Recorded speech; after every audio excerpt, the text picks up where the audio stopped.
Hello and welcome to the Rabyd Atheist. I'm Rabyd, a former pastor turned atheist, now compassionate anti-theist. Welcome to my channel. Like and share this video. Join the Rabyd Nation, a nation of people dedicated to normalizing atheism and deconversion by hitting the subscribe button. And if you want to support the channel in a more tangible way, hit the join button and your membership options that lead to citizenship in the Rabyd Nation will be presented to you.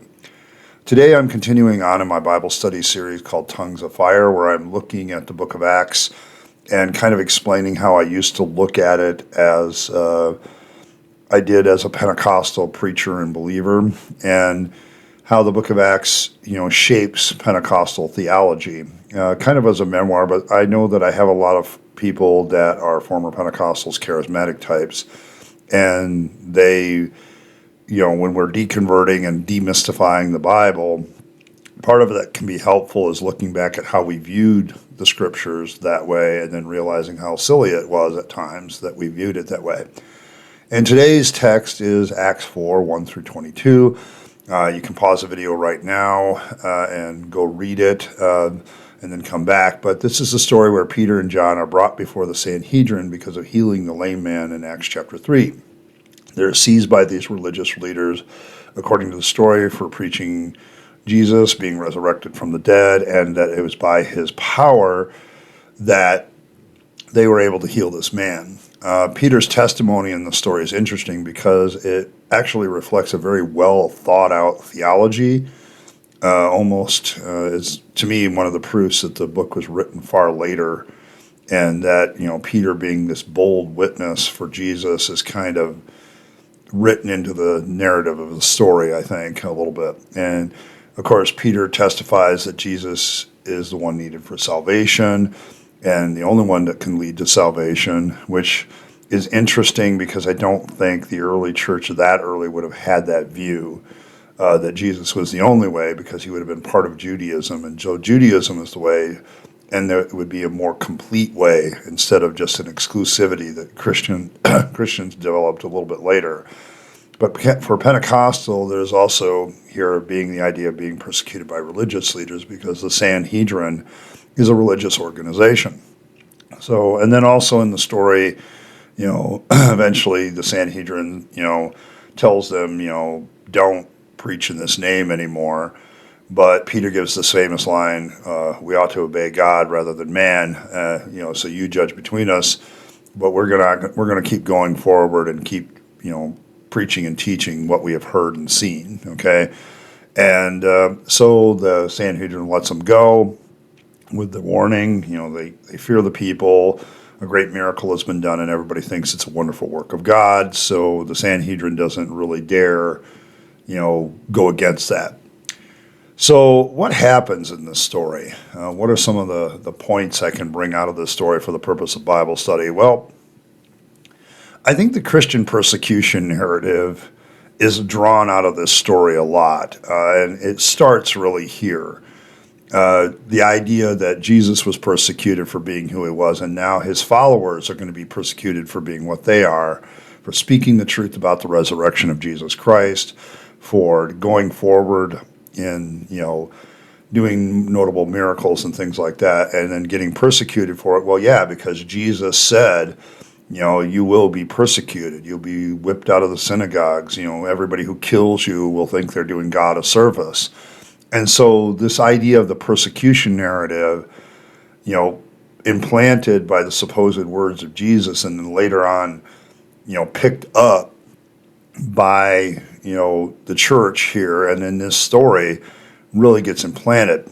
But Pentecostals, in their theology, take it a little bit of a step further, because Pentecostals will point out that the Sanhedrin is a religious organization, very similar to what Christianity was, but they just didn't have the full truth. The idea of the full gospel, I think I've talked about before in this series, that being filled with the Spirit is the full gospel, that a lot of denominations only stop at salvation, and then the Pentecostals say, yeah, but we go take a step further. Some of them will even go far as to say there's a second and third work of grace, one where you're sanctified, and then you're filled with the Spirit that's empowerment for service. And others will just say, no, there's a second work of grace that's empowerment for service, and salvation was the sanctifying work.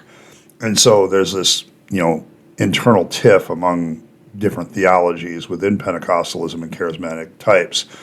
But so what you end up having is this idea, though, that Pentecostals often get yelled at, okay, by other Christian denominations. Oh, you're adding to the gospel. That went out with the apostles. And the Pentecostal counter would be, no, it didn't. How do you know that it went out with the, I mean, if the end of the book of Mark is true, and, of course it's an addition, but Pentecostals don't view it that way, being very fundamentalist.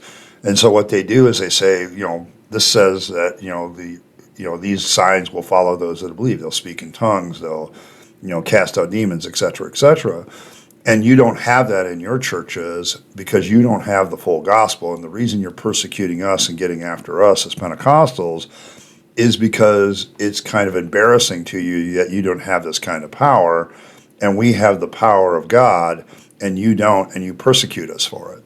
And so it feeds into this Pentecostal persecution narrative where they're not just being persecuted by the world, but they're also being persecuted by other Christians. And so if you really want to have a persecution narrative, don't just be a Christian, be a Pentecostal Christian. And then, of course, the last point is that we ought to obey God rather than men. The KJV version is heavy with Pentecostals.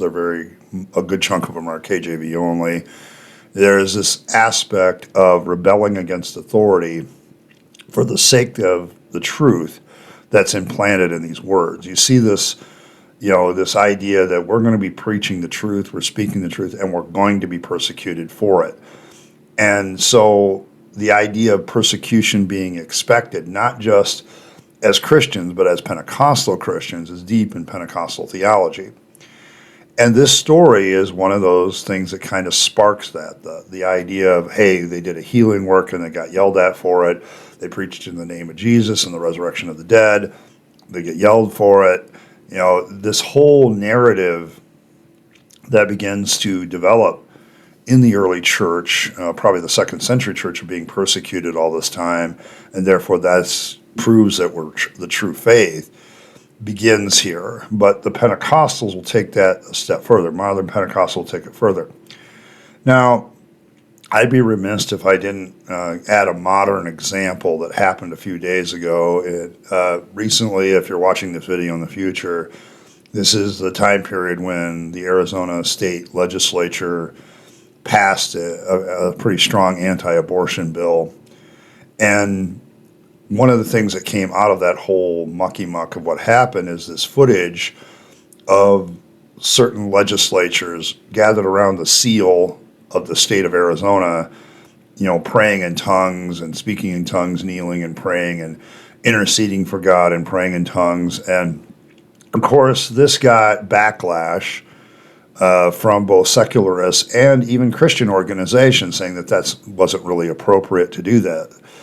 But here's the problem. All that backlash is going to do to the Pentecostals because of this theology and this narrative, and I immediately saw it was, from their perspective, the people that were praying and the people that support the people that were praying in tongues and so forth, the charismatic Pentecostal types, are basically saying that feeds into this persecution narrative. Because they're now saying, yeah, well, Christians are going to be persecuted for doing the right thing. This Christian nationalist idea is definitely there. But you know what else is there? The Pentecostal persecution narrative, because of the whole speaking in tongues thing.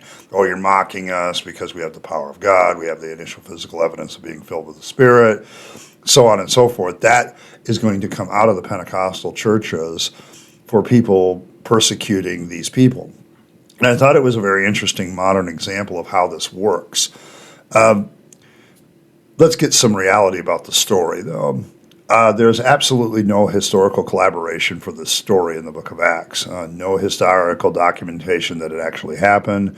There's nothing that says there's no record by any scribe saying the Sanhedrin today brought before a couple of Christians that had supposedly, done a healing miracle or any of that kind of thing. This is purely grade A, for the Bible tells you so. In fact, all the book of Acts is that way.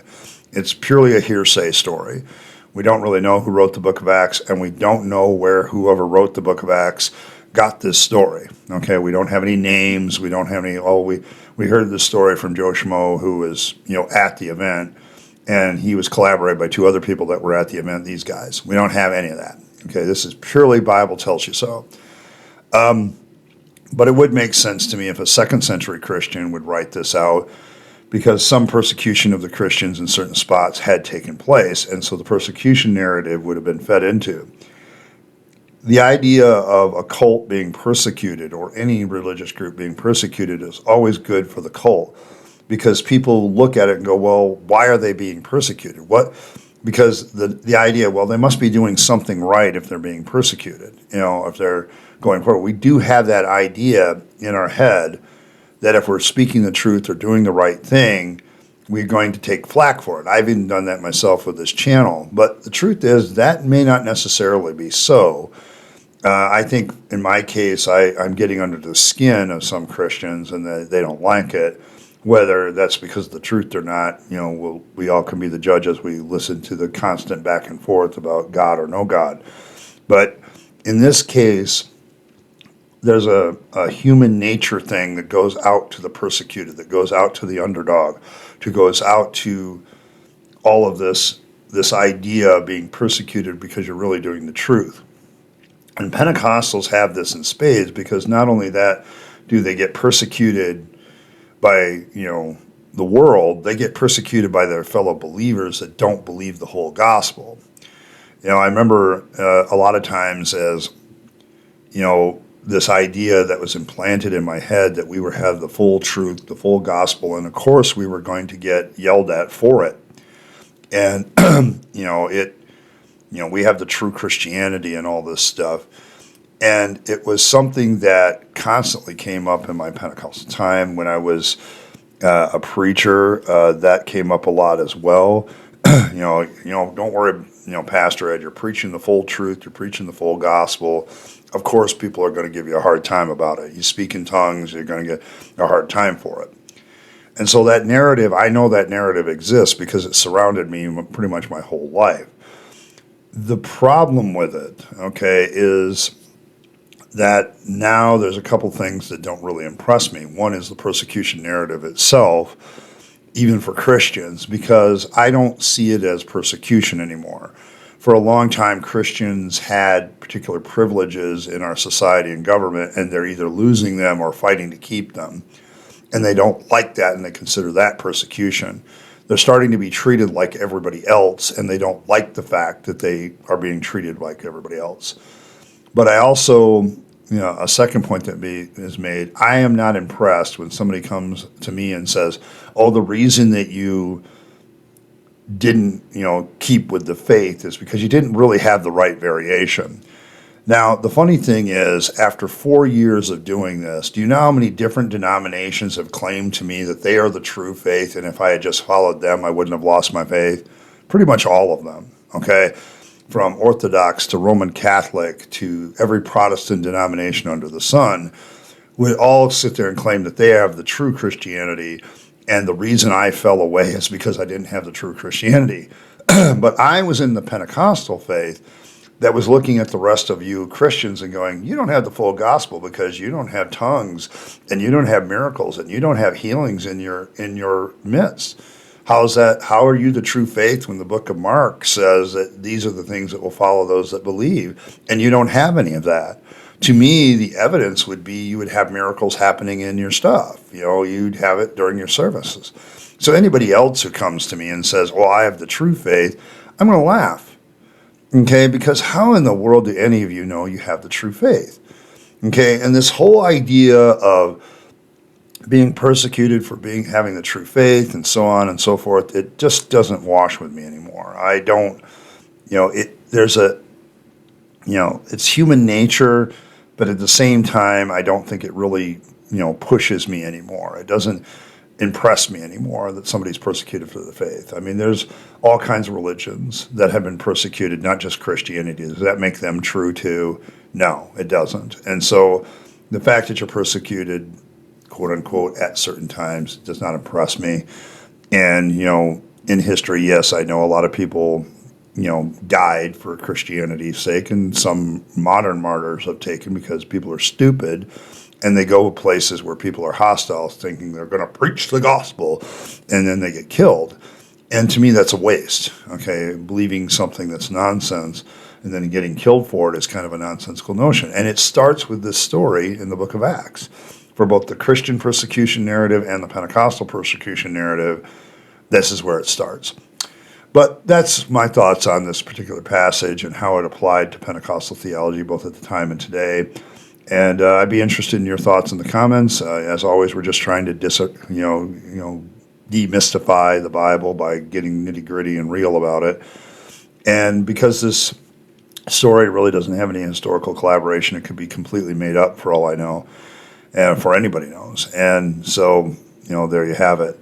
So, thoughts, comments, anything you can think of about the idea of the persecution narrative or the Pentecostal persecution narrative in general would be greatly appreciated. So thank you very much. Thanks for every like, share, and subscribe. You guys are awesome. I just want to give a shout out to my members at present, the citizens and rabid citizens that make this channel go and support me. Thank you very much. You're what makes this type of video, because the Bible studies, sometimes they're popular and sometimes they're not. You make these videos worth doing because I know I'm still getting financial support for it. Thank you very much. And as always, live your best life. You only give one go around and then it's over. And there is no resurrection or afterlife, and at least no evidence for one. And so make sure you're taking the one and only life you give and get and use it to build up yourself, the people you love and care for, and to make this a better world. You'll be happier if you do. I speak it from experience. And as always, thanks for stopping by, and I'll catch you next time.